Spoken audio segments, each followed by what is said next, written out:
Hit me.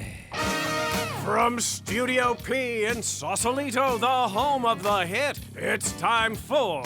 Succotash. Yes, Succotash, the Comedy Soundcast Soundcast featuring snippets from comedy. Soundcasts. And also interviews with comedians, comedian soundcasters, and other showbiz folk.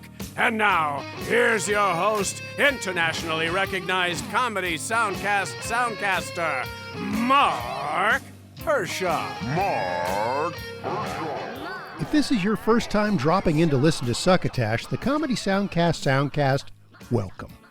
If you've been this way before, welcome back. This is episode, or Epi318. And as our announcer Bill Haywatt just mentioned, I'm Marc Hershon, your guide for this week's tour of Comedy Soundcast clips. Not to be confused with your host for last week's installment, Epi317, that would be Mr. Tyson Saner, a grand fellow in his own right. He presented a trio of Soundcast clippage under the title Reach Out and Clip Someone. Those shows included The Greatest Song Ever Sung Poorly, Mom Can't Cook, and The Co-Founder. That second show, Mom Can't Cook, is a brand new show looking back at Disney Channel movies, and The Co-Founder's a narrative soundcast, a nice break from the usual comedy fare of hosts chatting with guests, or shooting the shit, or playing clips. Hey, wait, I just dissed ourselves playing clips. The jury will ignore the last statement from the witness. Now, if you somehow missed the show last week, it's still hanging around wherever you get your soundcasts, places like Apple and Google Podcasts, Stitcher, SoundCloud, Amazon Music, iHeartRadio, Audible, and after a long break while we were boycotting them for their programming decisions, Succotash is back on Spotify, baby. Plus, as always, you can grab any of this show's past 11 and a half years worth of episodes at our home site, succotashshow.com. But that was then, this is now, so let me tell you what I have in store for you on this week's show. Of all the comedy subgenres, crime, movie reviews, TV show rewatches, the paranormal, one that's gotten very little play on this show over the years has been sports comedy or comedy sports. Not for a lack of content, there are thousands of soundcasts with a sports bent to them. The truth is that I'm just not that much of a sports fan. Any sports. And although some of my favorite funny people host or are featured guests on these shows, when I've tried to listen, I pretty much don't know the details that they're getting around into, no matter what the sport happens to be. To be totally transparent, no one has ever written in or called the Succotash and Runaway Truck Ramp Hotline at 1-818-921-7212 to request clips from sports-based soundcasts, nor have any of those shows sent in their own clips to our direct Hightail upload site at hightail.com/u/Succotash. So have I been remiss? Sure, I'll take the hit on that, but Succotash is a two-way street, or soundcast rather. If you let us know what you'd like to hear, don't hesitate to reach out. No matter, today's the day we make it all up with a quartet of sports-oriented soundcast clips. You'll be hearing from the likes of Hot Boxin' with Mike Tyson, Sportsfeld, The Grade Cricketer, and The View from the Cheap Seats. I will confess right now that I won't pretend to know the intricacies of what's being bandied about in these clips, but for you sports fans out there, you won't need my help. And like me, if you're not a big sports fan, just sit back and relax. This won't take long. Plus, we have a commercial from our favorite and only long-running sponsor, Hendersons Pants' new Drifter Chinos. If you love the romance of the open road, look out. Henderson's rag pickers are out there looking to get into your pants. All right, let's kick off the clips. See what I did there? Kick off the clips.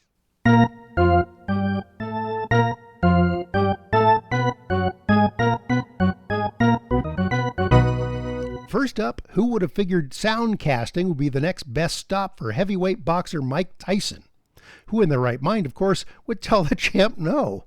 Not me. No, sir, no way. I understand from some friends of Succotash who've been guests on both our show and his show that the title isn't so much about boxing as it is about being enclosed in a studio with a former pro boxer and a lot of herb being partaken of with very little ventilation.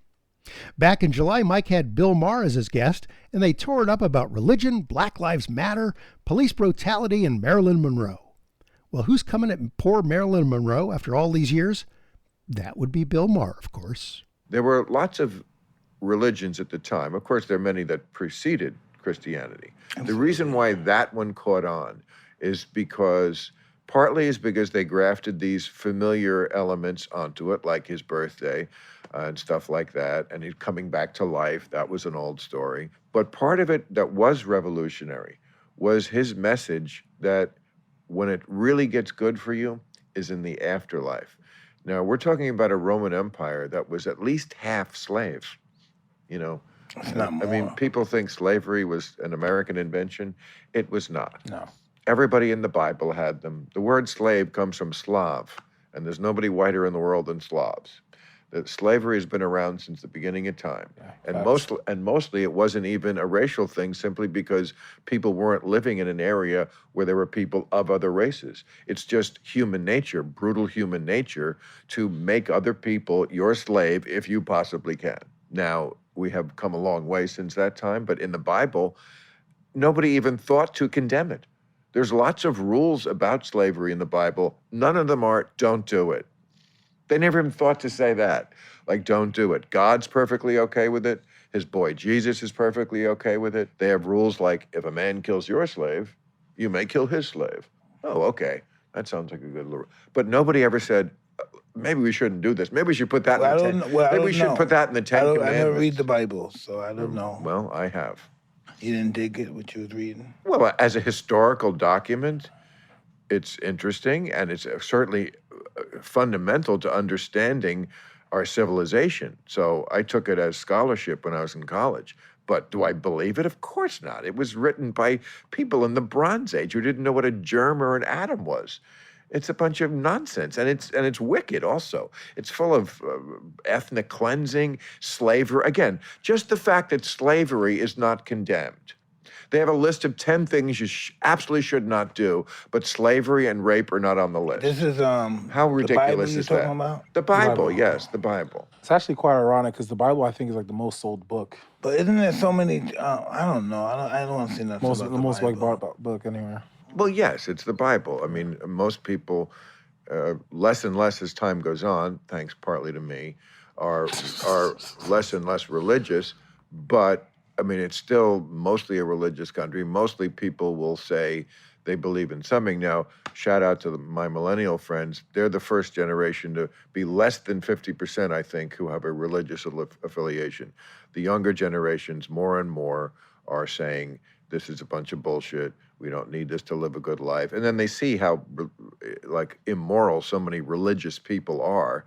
So they're like, why would I want to get involved in this club?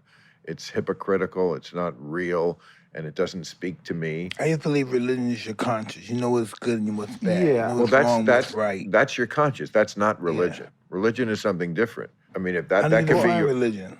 Well, religion is a system. Religion is a formalized way of thinking with rules and laws and beliefs in things that are. And then again, we all have our own private religion then. But that's not really religion. That's something better than religion. No, we don't have to say. I'm just talking about the way we get up every morning, we wash our face, we brush our teeth, we. Well, that's that's not a religion. That's a regimen.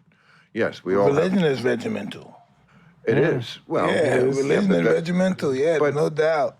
Okay, well, we're arguing over semantics here, but... No, I'm not arguing with you. No, I'm just saying, I think what defines something as a religion is something that you're not describing. You're describing what you believe and how you live your life. You don't need religion. Well, religion tells you how to live your life and what to believe in. But aren't you Muslim? Yes. Okay, well, that is a religion. Yeah, it's a very difficult religion, too. But listen, that don't mean you can't be a Muslim and live your religion and still think that somebody should be treated like a human being and not just be dictated by religion. Yeah. I would just say you're lucky that you're a Muslim in America. Hot Boxin' features a wide range of guests, but a lot of sports figures, which I managed to worm my way out of using that clip. You can pick up that episode or a number of others at hotboxinpodcast.com. No G in there, Hot Boxin'. Or anywhere else you get your soundcasts from.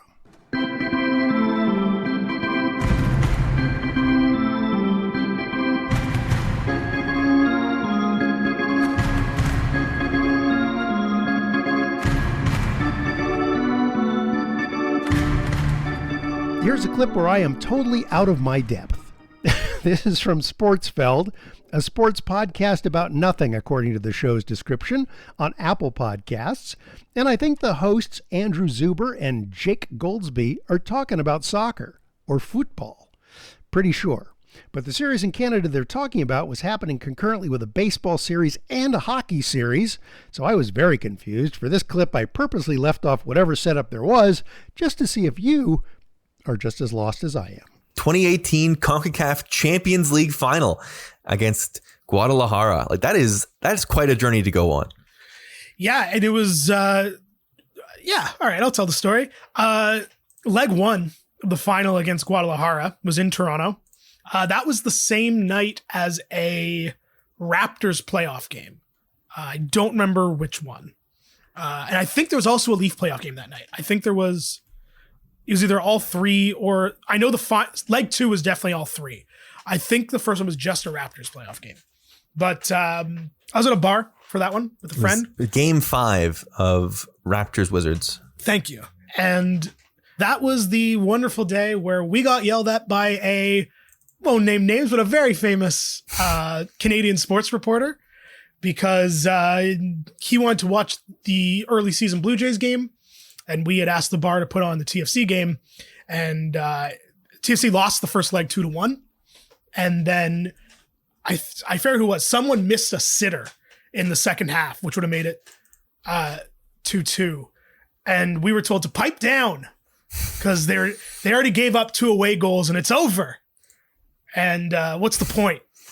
Was what we were told by this sports professional. Little did he know, a week later, they would be a Marky Delgado miss, which I think about all the time, from winning the whole damn thing. Into the middle. Hamilton battling for it, but Coulter gets on the end of that one. Javinko is one of them, though. Javinko here up against Pineda, stands up the crossback post. Delgado over the bar. What an opportunity for Marky Delgado in stoppage time to try and win it for TFC. That's unreal. I misspoke. It's game 2 of Raptors Wizards. They were up. I believe game 5 was leg 2, maybe. Yes, I know I got game 7. I got the dates wrong. Leafs Boston game 7 was definitely the same day as that is leg 2. Leg 2 yes. is absolutely Leafs Boston game 7. This is what was really incredible, I think, about this time as we sort of reflect on it, is like this stuff was happening at an alarming rate. And there was another day a couple years later where I remember it was also a prominent Jays game. Was maybe this same day, but there was, I think, in 2019 as well. We had a sort of a quad day, really cool, and I think hopefully we can get back here. And I think something we wanted to do is sort of talk at the end of this is Toronto FC does shortly after this sort of get back near this level, which is sort of crazy. Yeah, but done in a very, I guess, not done in a different way, but taken, supported. I don't know. That's what am I looking for here? I think supported is right. I think that's sort of. So I feel like we may have talked about this before on the main show. I don't remember because it's. Well, I think we talked about it. We talked about it going into this final. Yeah, and how. TFC made the MLS Cup final in 2019. Andrew Zuber, by the way, is known for his writing on Yahoo Canada, while co-host Jake Goldsby is an actor, best known for his work on Canadian TV in shows like Degrassi and Bad Jews. The title of their show is Sportsfeld, and you can find links to the show and the host's socials at our home site, succotashshow.com. Let's go, Panthers! Let's go! Let's go, Panthers! Let's go! Let's go, Panthers! All right, we'll be right back to the action after this non-important message from our non-paying fake sponsor, Hendersons Pants.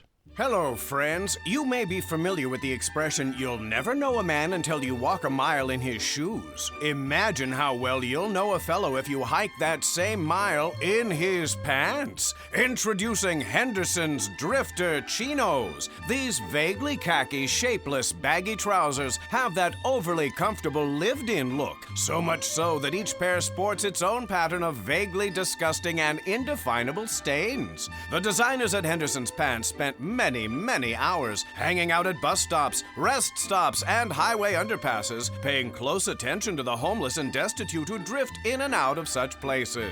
They filled their pads with sketches of the kinds of clothing that makes life on the road seem exotic and romantic. Then, when they realized how far from Henderson's headquarters they had drifted, and without enough sense to bring enough money or credit cards to get back, they were forced to burn those sketch pads in metal trash barrels in order to keep warm. Enough members of Henderson's design team did make it back to reconstruct what they had seen from memory, and thus the Drifter Chino was born. In addition to the unique stain patterns, every pair has plenty of pockets to carry spare change, bottle openers, cigarettes, a rock, and a dirty bandana. And with each pair you buy right now, Henderson's is throwing in a pair of Chili Blaine's fingerless gloves. Originally designed for the down-and-out deadbeat dads and boxcar Willie, Henderson's Drifter Chinos are available wherever they leave the dumpster unlocked at night. That's Henderson's, makers of threadbare knickers and patchwork overalls since 1867.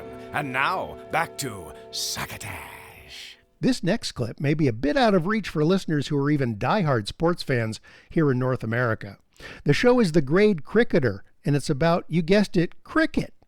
To start with, I'd never heard of the term grade cricket and had to look it up. Here's the definition from Wikipedia. Grade cricket, also known as Premier Cricket, is the name of the senior inter-club or district cricket competitions in each of the Australian states and territories. Okay, I can kind of follow that. Let's give a listen. Let's talk to Vithushan Hantharajah about many things. Let's talk about Sam Northeast. We'll talk about the kit. We'll talk about 410 not out, and we'll talk about the state of play in cricket generally across the globe. No pressure, Vish. Here we go.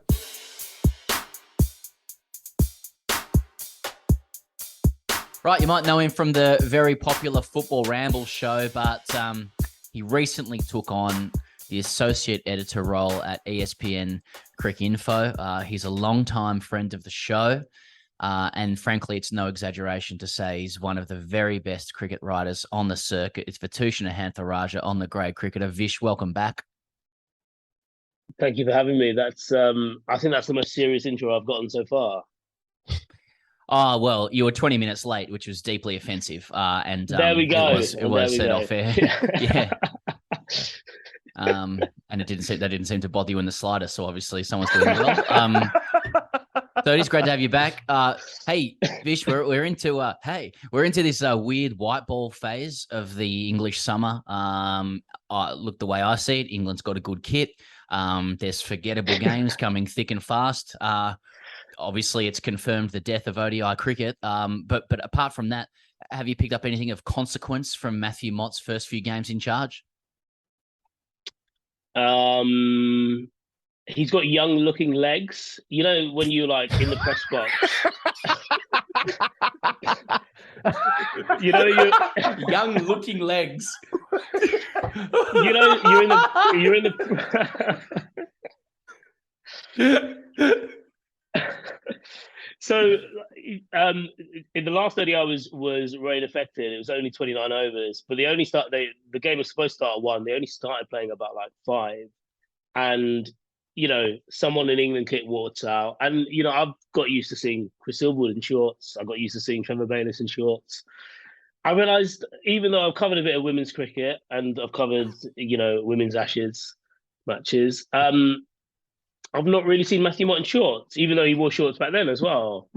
And yeah, I noticed, you know, he came out of the sitting cones, and I was like, who is that? Like from afar, and you know, took the binoculars out, and it was Matthew Mott. But yeah, I mean, in terms of a serious answer, I think he's, you know, clearly quite personable. I think it's quite interesting that like he was brought in when Morgan was captain, because the idea was, I suppose, a bit of consistency, someone to kind of like help carry the, I suppose, the same kind of ethos and also the same kind of dressing room, like coaching ethos forward. And yeah, I suppose the job's kind of changed in a month for him. But not just losing Morgan, but also losing Ben Stokes now as well. So yeah, you know, there's this. So I'm at Leeds at the moment. There's the decider of the South Africa series today. So and obviously we'll judge him harshly for it.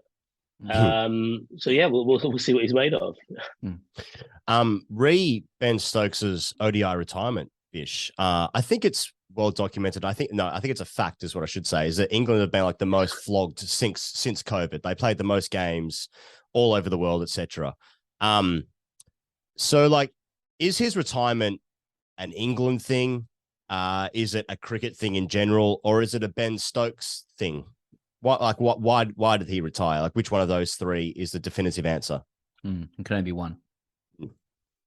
I think it's a Ben Stokes thing. Yeah, I didn't know you were going to give me that third option, but I think that's spot on. I think it's a Ben Stokes thing, because I was thinking about it.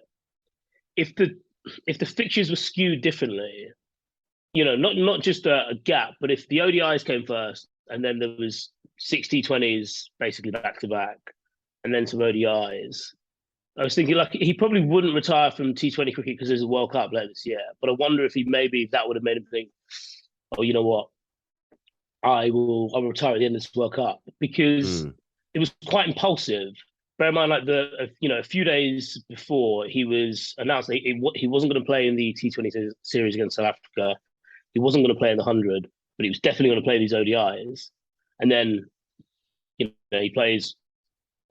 Supposedly he played, the ODI at Lords against India, and thought, you know what, maybe this isn't the format for me. And then then in that South Africa series, when he's having been announced in the squad, he announces the day before the first game that he's retiring, and that this game at Chesley Street is going to be his farewell. That's a taste of the grade cricketer.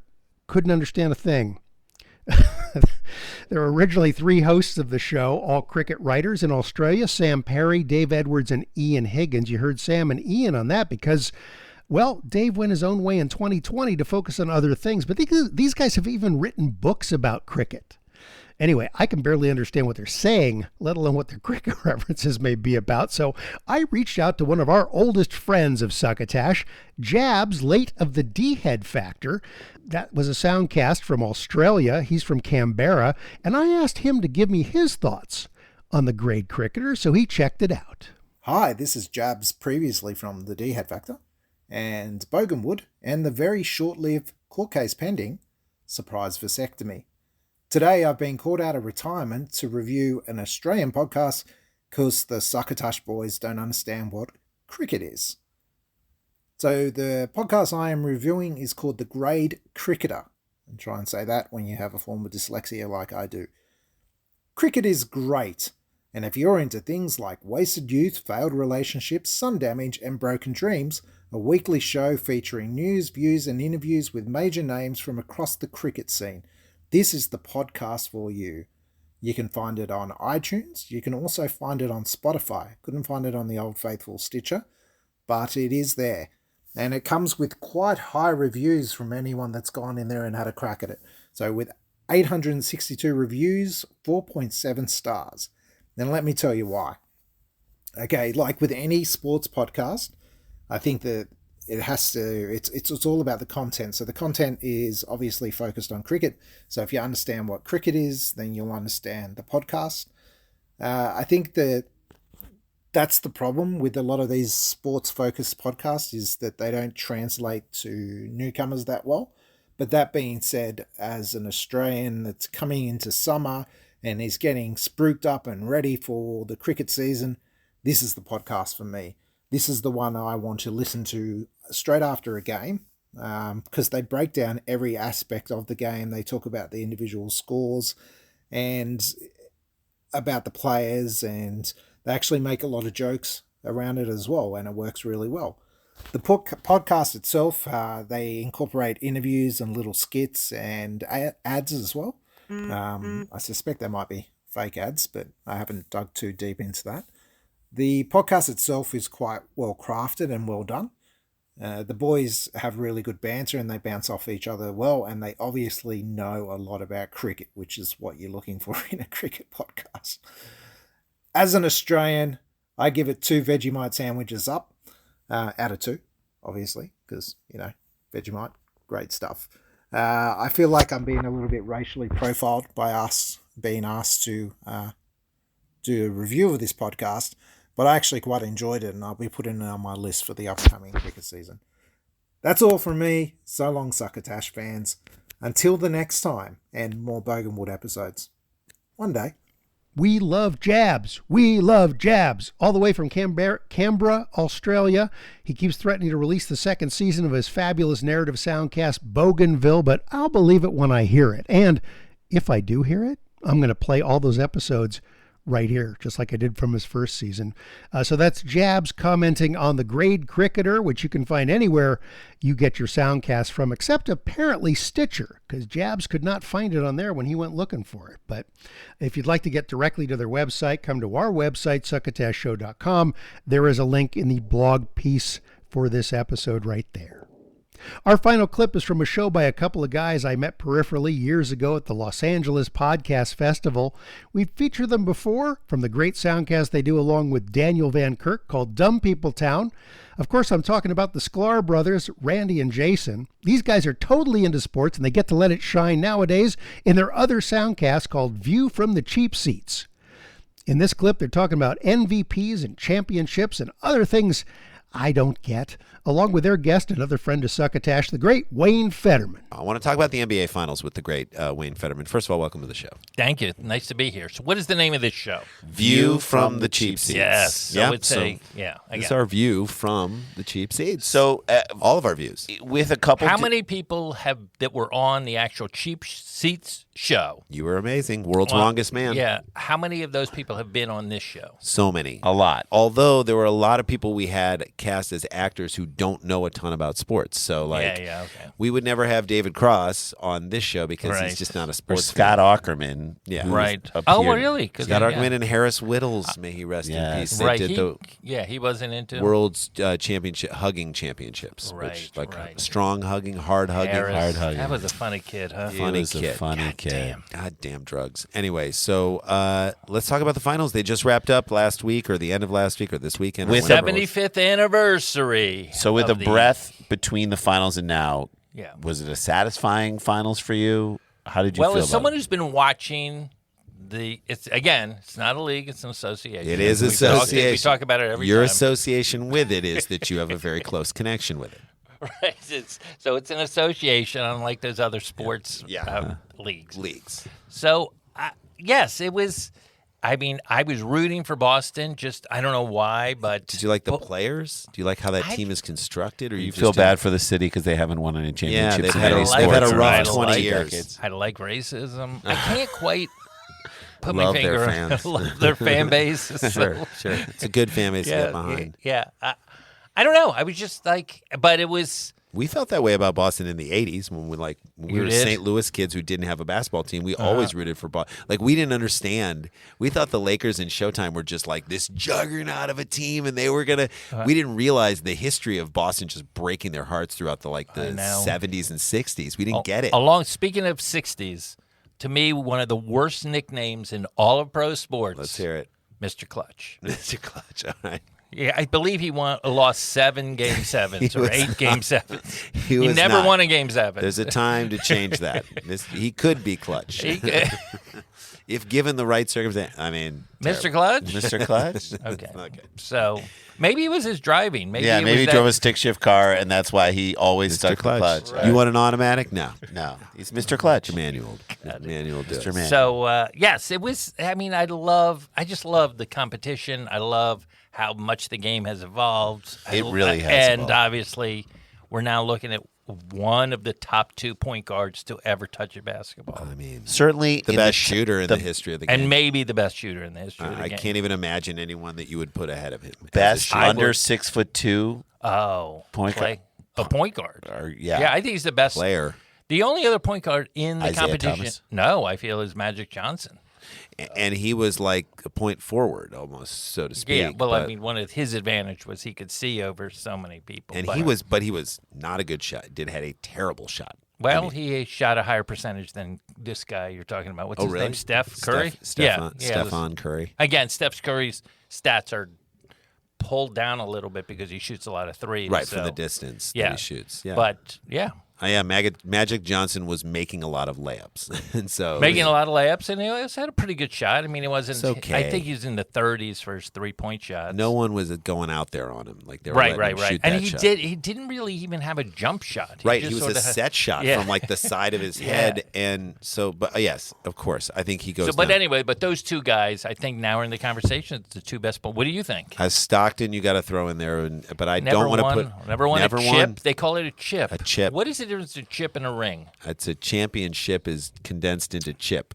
That's what that is? I think that's what it is. Okay. I think the chip. Never won a championship. We don't have time to say championship. It's like we need a vanity license plate. I can't fit championship on there. You just got to put chip on it. Chip. Okay. There's the view from the cheap seats. Catch the Sklar's on that show, Dumb People Town, and wherever else you can. They're always showing up on TV shows and even in movies.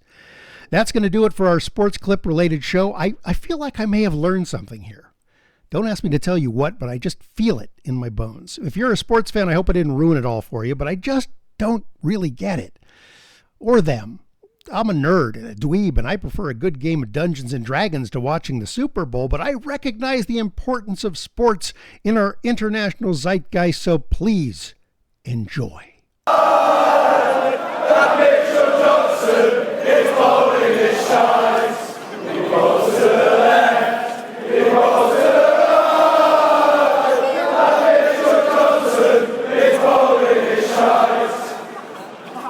For the first time in a long time, we have a call into the Succotash and Runaway Truck Ramp Hotline. This involves the ramp on Interstate 5 crossing the Grapevine, I understand. Let's bring him in.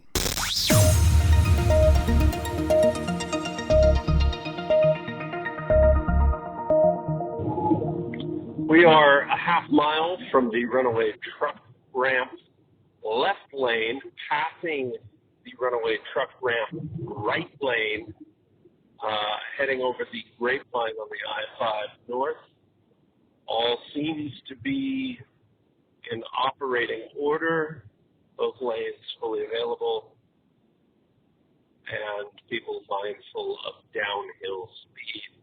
Should these conditions change for any reason between now and the next, 45 seconds from now, I will call you back. Phil Ernest on the case, over now.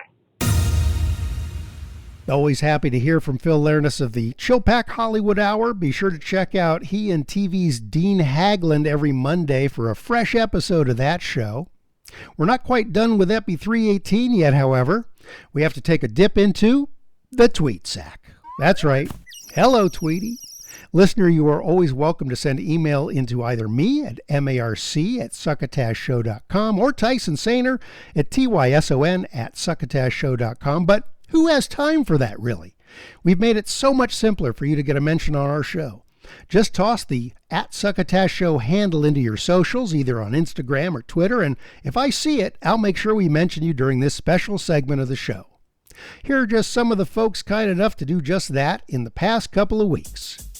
Jock Doc Podcast, Zombie Bacterium, Yoshi140, Paige Branson, Track Rivals, Let's Chat Podcast, Ed Wallach, Tiana Merp, Ed Cunard, Misfit Scully, Iola Strube, Jonas A., Gut Levy, Frank Pitterese, sorry, Frank, Pat Mills, the Bamgabosh Happy Hour, Rasa Brasa Afranken, Todd Stimson, Michael Morrison, Richard Peltier, Greg Proops, former guest on the show and good friend of mine, Ryan Seroy, H.G. Ward, and Carolyn Weinhold. Hello, Carolyn. You can get yourself or your Soundcast mentioned on the tweet sack just by tweeting or Insta-ing. Is that how it goes? Out our handle @Succotash Show, and if I see it, I'll include it the next time. Speaking of next time, jump into this feed next week for Epi319 when Tyson Sainer returns with more soundcastic wonderfulness. If you're looking for more entertainments, I do an editorial cartoon for the Half Moon Bay Review weekly newspaper. Been doing it for over 20 years. You can find it online at hmbreview.com and just click on the opinion section in the pull-down menu. Other than that, if you find yourself pushing a cart down the aisle in your neighborhood grocery store and a kindly senior citizen is heading your way from the other end of the aisle and stops you to ask, have you heard anything good lately? Won't you please pass the succotash?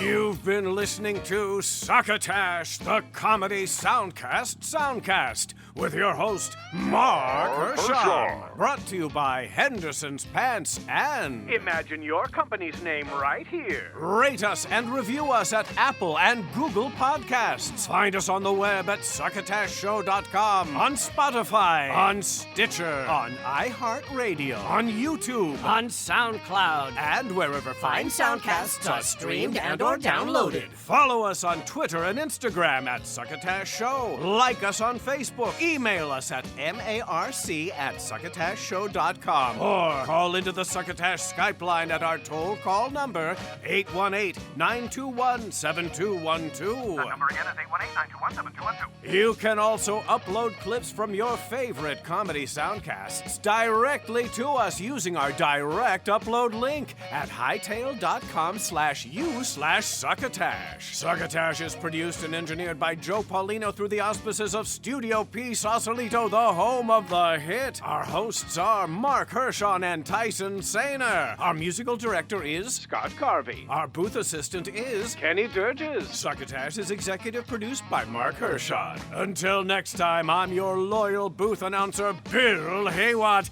reminding you to please pass the succotash. Goodbye.